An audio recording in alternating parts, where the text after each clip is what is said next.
Anderson. Good morning, Mr. Chairman and members of the committee. Thank you for having this hearing today. My name is Dwight Scarborough, and I'm a resident of Boise, and in District 21, Senator Fulcher is my representative. And I am here today to let you know I am a U.S. Navy submarine service veteran. I served 5 years during the height of the Vietnam period and the Cold War, the end of the Vietnam era. And I want to make the point that I served my country with honor and distinction. One of the reasons I served was to protect our First Amendment rights. And I would argue that all military persons, no matter what their particular worldview or political bent is, would state the same thing. We all serve this country in order for all these good people, all of us, to have that right to free speech under the First Amendment of the Constitution.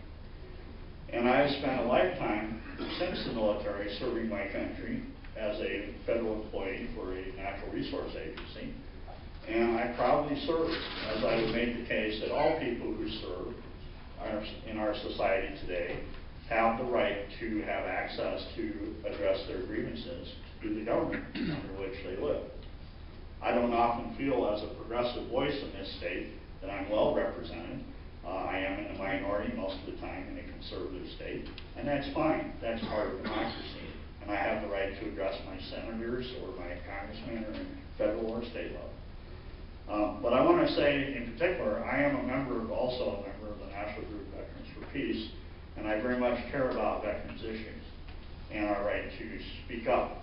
And by the way, Smedley Butler that you mentioned was a two-time Medal of Honor winner during his career from 1898 through 1933.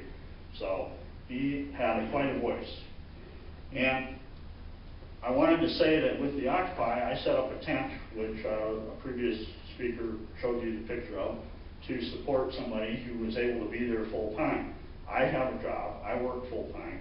I'm taking off work to be here today, but it's my right to do that and my privilege. And I want to say that I helped set up the camp, the vigil camp on November 5th. And the idea was that I was very concerned about the group respecting the monument there, the Veterans Monument. And they have done an extremely good job of maintaining that monument, trying to maintain a respectful distance. They've swept it up, they've cleaned it when it scraped the snow off.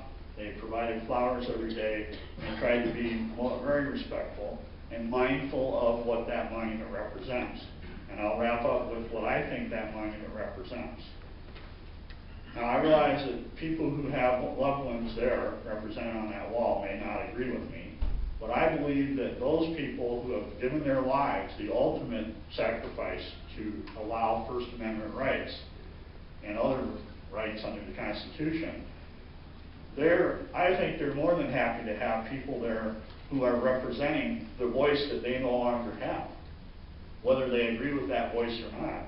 We all served and we have died. Service members die every day in the service of that voice being allowed to be presented.